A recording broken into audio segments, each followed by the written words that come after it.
Chapter 3. The Lawrence Boy. "Look," said Meg excitedly a day or two later. She waved a piece of paper at Joe. "An invitation to a New Year's party at Sally Gardner's house, and it's for both of us. Mother says we can go, but what shall we wear?" "Our best cotton dresses," said Joe, "because we haven't got anything else. Yours is as good as new, but mine has a burn and a hole in the back." "Then you must keep your back out of sight," said Meg. "I'll have a new ribbon for my hair and my new slippers, and my gloves are all right." "Mine are stained, so I'll have to go without." "You must wear gloves to a dance, Joe," cried Meg. "Then we'll each wear one good one and carry a bad one," said Joe. Meg looked worried. "All right, but you will behave nicely, won't you? Don't stare, or put your hands behind your back." On New Year's Eve, the two younger sisters watched the two older girls get ready for the party. There was a lot of running up and down and laughing and talking. Meg wanted some curls around her face, so Joe began to work on the papered ends of Meg's hair with a pair of hot tongs. "Should they smoke like that?" asked Beth. "It's the wetness drying," said Joe. "What a strange burning smell," said Amy. "I'll take the papers off now," said Joe, "and you'll see lots of little curls." She took the papers off, and to her horror, the burnt hair came off with them. "Oh, oh, what have you done to my hair?" cried Meg. "I always get things wrong," said Joe unhappily. "I'm so sorry. I suppose the tongs were too hot." "Don't worry," Amy told Meg, who was crying. "Just tie your ribbon so that the ends come onto your forehead a little, and it will look quite fashionable." At last, Meg and Joe were ready and went off to the gardener's house, where Mrs. Gardner welcomed them kindly. Meg immediately began to enjoy herself with Sally, but Joe wasn't interested in girlish talk and stood with her back carefully against the wall, watching the dancing.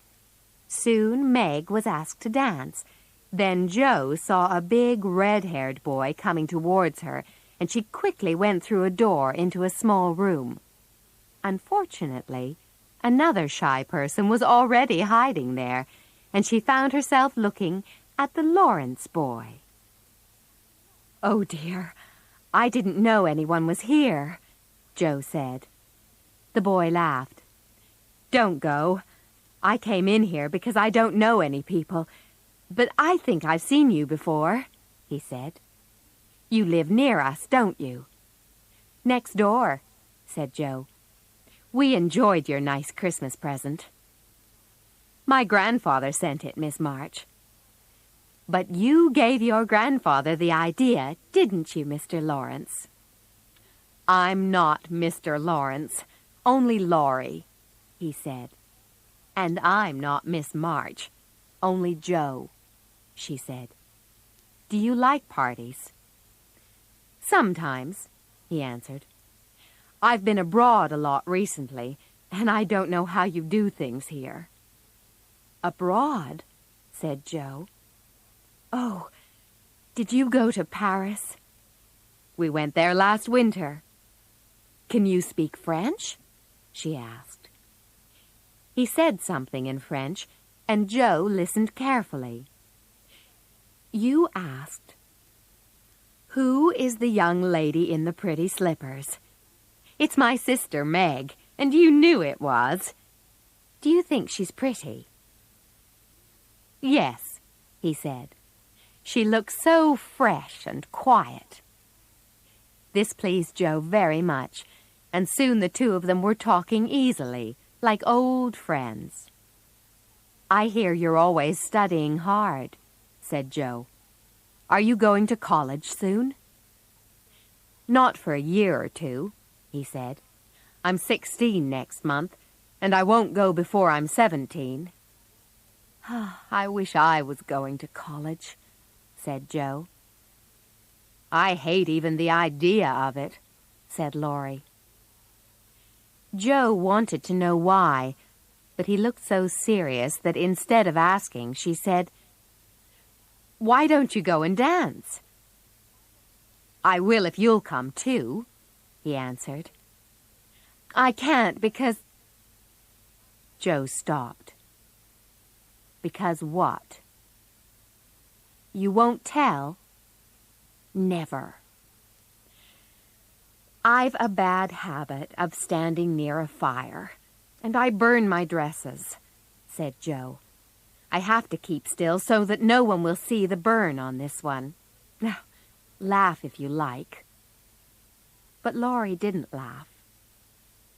Never mind that, he said gently. Please come. Joe smiled. All right, she said. Thank you. When the music stopped, they sat down and began to talk, but Joe saw Meg waving at her. She went over and followed her sister into a side room. I've turned my foot over and hurt my ankle, said Meg. I can't walk on it, and I don't know how I'm going to get home. I'm not surprised you've turned your foot over in those stupid high shoes, said Joe. You'll have to get a carriage or stay here all night. A carriage will cost a lot, said Meg, and I can't stay here for the night because the house is full.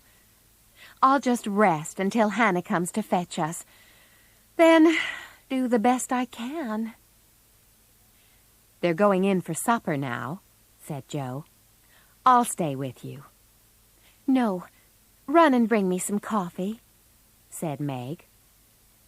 Joe found the coffee, but immediately dropped some down the front of her dress. She was cleaning it off with Meg's glove when a friendly voice spoke to her. Can I help? Said Laurie. He had a cup of coffee in one hand and a plate with a cake on it in the other. I was trying to get something for Meg, said Joe. And I was looking for someone to give this to, he said. He fetched more coffee and a cake for Joe. Then the three of them had a happy time talking together until Hannah arrived. Meg completely forgot about her foot and stood up quickly. She cried out with pain, and when Laurie saw that she could not walk, he immediately offered to take them home in his grandfather's carriage. But you can't want to go home yet, said Joe. I always go early, said Laurie. He sat with the driver, and the two girls sat with Hannah inside the carriage and talked excitedly about the party. I had a wonderful time. Did you? Said Joe. Yes, until I hurt myself, said Meg. Sally's friend, Annie Moffat, has asked me to go and stay with her for a week in the spring when Sally does. Joe told Meg her adventures, and then they were home. They thanked Laurie and went quietly into the house, hoping to wake no one. But as soon as they opened their bedroom door, two little voices cried out, "Tell us about the party! Tell us about the party!"